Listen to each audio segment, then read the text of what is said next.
Mesdames, Mesdemoiselles et Messieurs, bonjour et bienvenue sur Contact Pro Live. Très heureux encore une fois de plus d'être devant vous pour un nouveau numéro où nous allons continuer ce que nous avions commencé. Ça fait à peu près 3 numéros dont nous parlons de l'état de siège et de cette convocation de table ronde que le président de la République est en train d'envisager pour finalement évaluer ou mettre fin à cet état de siège. Dans les regroupements politiques et puis dans les salons politiques, on en parle, mais on ne sait pas exactement qu'est-ce que nous allons, à quoi est-ce que nous allons nous attendre avec cette table ronde. Et ici, dans cette émission d'aujourd'hui, nous allons encore en parler sur l'état de nos forces armées congolaises, donc le FARDC, et les réformes qui doivent être apportées pour justement remédier et puis corriger ce qui a été fait dans l'état de siège et envisager l'avenir. Est-ce que après la table ronde, après cette table ronde, qu'est-ce qui va se passer? Nous allons essayer un peu de nous poser cette question aujourd'hui en nous posant la question de savoir est-ce que les réformes qui doivent être dans l'armée, comment est-ce que ces réformes doivent être faites? Est-ce qu'on réfléchit? Est-ce qu'on sait exactement ce qui va se passer?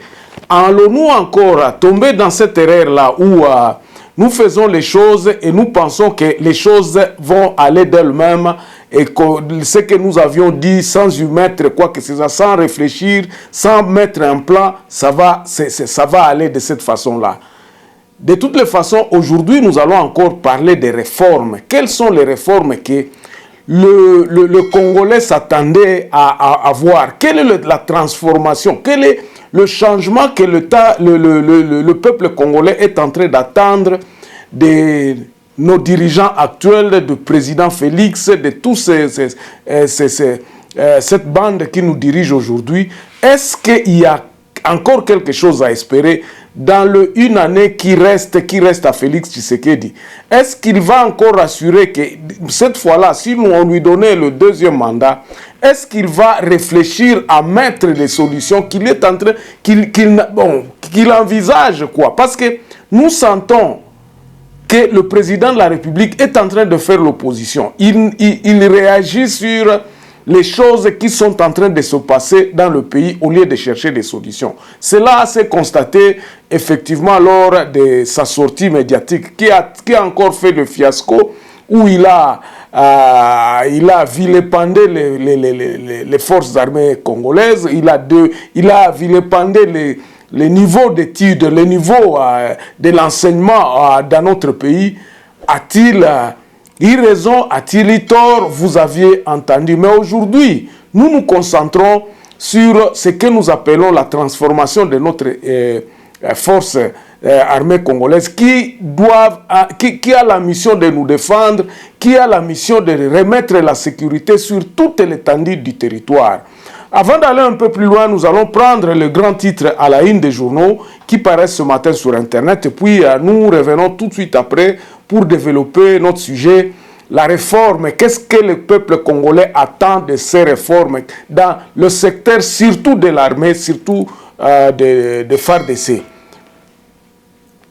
Voici les grands titres à la une des journaux qui paraissent ce matin sur Internet. Nous commençons par élection-net.com. Nord Kivu, des sujets rwandais parmi les 30 rebelles du M23 capturés sur la ligne de front.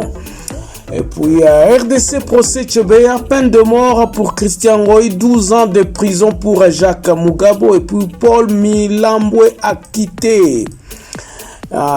Tout savoir sur le dossier Bukangalonzo, sur la corruption de l'ancien président de la Cour constitutionnelle par Matata Mpogno. On va sur actualité.cd, Assemblée nationale évaluant des activités. Le comité des sages note 80% des dossiers lui soumis en 2021 et au début 2022 ont été traités. Et puis à Sud Kivu, Assemblée provinciale vote contre la déchéance de la ministre de l'EPST. On va sur Congo profond. Kasumbalesa, la DGDA satisfait de la qualité du nouveau bâtiment de la douane à Kasumbalesa. Mbandaka, les nouveaux comités ont pris fonction à l'ISP et l'ISDER. 7 sur 7, le bloc patriotique au cœur d'un échange de 2 heures entre Fayoulou et Matata. Et puis, dossier 100 jours, la date exacte de la reprise de procès n'est pas encore fixée. Consultation de Nairobi, le projet annoncé risque d'aggraver l'instabilité et l'insécurité, craint le docteur Mukwege. On termine par Radio Okapi. Cape Town, Samalou Konde rassure les investisseurs sur les efforts pacifiques de la RDC. Près de 400 sinistrés enregistrés après une pluie diluvienne à Kambao. Merci, on se revoit prochainement dans un nouveau numéro. Au revoir. Voilà, mesdames, mesdemoiselles et messieurs, d'entrée de jeu, nous allons nous poser la question de savoir, c'est quoi les réformes? Quand il y a réforme, qu'est-ce que nous faisons? Qu'est-ce qui doit être fait? Je veux paraphraser un ami, un confrère qui a dit que lorsque les initiés ne savent plus quoi faire, tout le monde s'invite et tout le monde veut en faire entendre sa voix, même si vous n'êtes pas initié. Nous avions vu l'histoire ici que vous m'aviez beaucoup posé sur la Cour constitutionnelle, comment est-ce que il y a eu tirage au sort et qu'il n'y a eu que 2 juges qui sont tombés. Dans les groupes dans lesquels j'appartiens, dans le WhatsApp, beaucoup de questions m'ont été posées et surtout destinées, pourquoi? Parce que je parle ici de la Constitution. Je parle des effets de la Constitution sur les déroulements ou bien la marche de notre pays. Respectons-nous la Constitution ou pas? Beaucoup de gens m'ont posé les questions et j'ai répondu encore une fois hier que moi je ne suis pas juriste.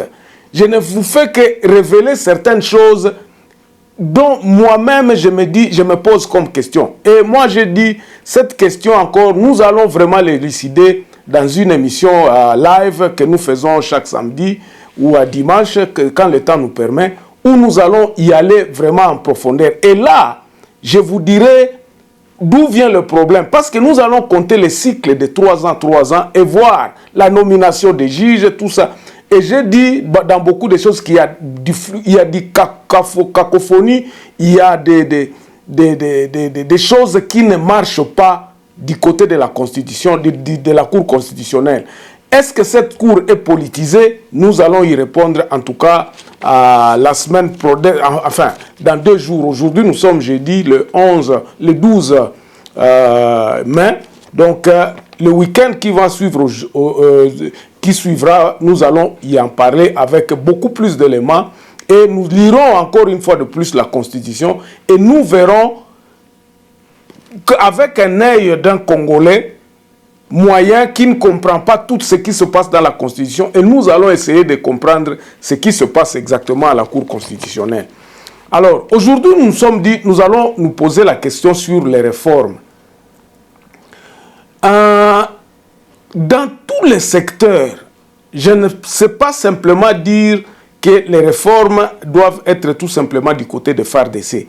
Mais nous nous posons la question, de ce côté-là, quelles sont les réformes qui doivent être entreprises pour qu'il y ait finalement nouveauté dans nos forces armées congolaises.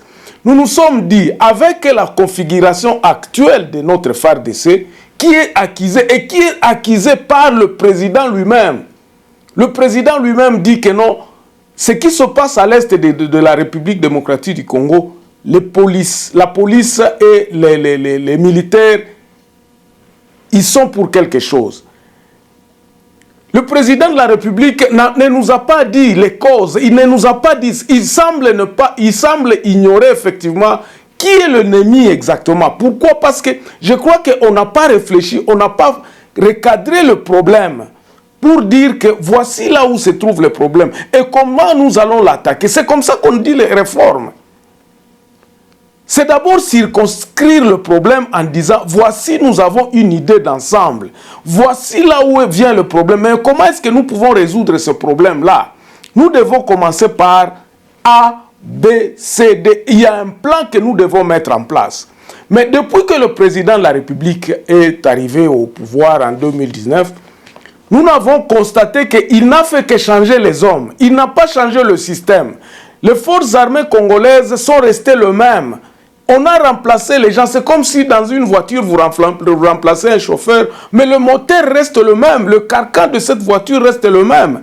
Le mode de fonctionnement reste le même. Qu'est-ce que nous nous attendions? Est-ce que nous avions élucidé le problème qui se passait dans notre armée? Le président de la République en avait dit que non, dans nos forces, dans le FARDC, il y a de la mafia. Il avait compris. Mais quelles sont les actions qu'il a entreprises pour remédier à cette histoire-là? Parce qu'ici, nous cherchons à résoudre un problème de sécurité, un problème de guerre, un problème de groupes armés. Nous connaissons vraiment les causes, les causes qui ont fait à ce que les gens prennent les armes et tout ça. Connaissons-nous pourquoi est-ce que les FARDC sont en train de vendre les armes aux ADF, aux groupes armés? Parce que ces groupes armés sont alimentés. Mais comment est-ce que ces gens-là sont alimentés? Est-ce que nous avions vraiment compris pour que nous disions que c'est ici où ça se passe, c'est ici où il y a le problème? Toutes ces questions-là n'ont jamais été rendues publiques. On nous parle que ce sont des secrets militaires. Mais quelles sont les réformes que le président de la République a entreprises au sein du FARDC, au sein de l'armée, au sein de la police? Nous continuons à voir les gens s'embrouillent, les gens se disent ceci, tout ça. Or, lorsque nous prenons la Constitution, le rôle du président de la République, c'est le garant. C'est à lui que revient, c'est à lui qu'on posera la question de savoir votre politique de sécurité, votre politique de défense de notre pays. Comment est-ce que vous y prenez? Comment est-ce que vous vous engagez dans ces réformes-là? Quels sont les faits que vous aviez fait pour que nous ayons une armée républicaine, une armée qui est composée de Congolais? Parce qu'on a toujours accusé l'armée que non, l'armée que Tshisekedi a hérité, c'est une armée qui est venue des rebelles, de brassage et tout ça. Mais quel est le mécanisme que vous mettez en place pour que cette armée-là maintenant puisse être une armée républicaine où il n'y a pas de tribalisme, où il n'y a pas de tricherie? Quel est le système que vous mettez en place? Allez-vous le faire avec les mêmes hommes qui ont été accusés de l'autre fois? Nous avons vu, il a nommé des rebelles. Il a envoyé des rebelles pour qu'ils aillent faire des conciliables avec les groupes armés et tout ça. Est-ce que c'était ça la solution? Est-ce que c'est ça la bonne solution? Est-ce que c'est ça qu'il appelle les réformes vraiment? Il y a beaucoup de questions auxquelles nous pouvons nous poser ici. Et nous allons toujours voir que la balance se penche du côté de l'humain. Les responsabilités, c'est au président de la République. Il n'a absolument rien fait dans le FARDC. Donc, ce sont les mêmes militaires qui ont été accusés d'enrichissement illicite. Ce sont les mêmes militaires qui ont été accusés, qui sont toujours là et qui continuent à faire leurs affaires. Comment expliquer que deux groupes armés puissent se battre pour le contrôle d'un puits minier? Parce que ce qui se passe à Djougou, ce qui se passe au nord Kivu, ce qui se passe au sud Kivu, ça c'est le contrôle de ces groupes armés sur les richesses et les richesses de ces contrées-là. Nous ne pouvons pas aller à gauche ou à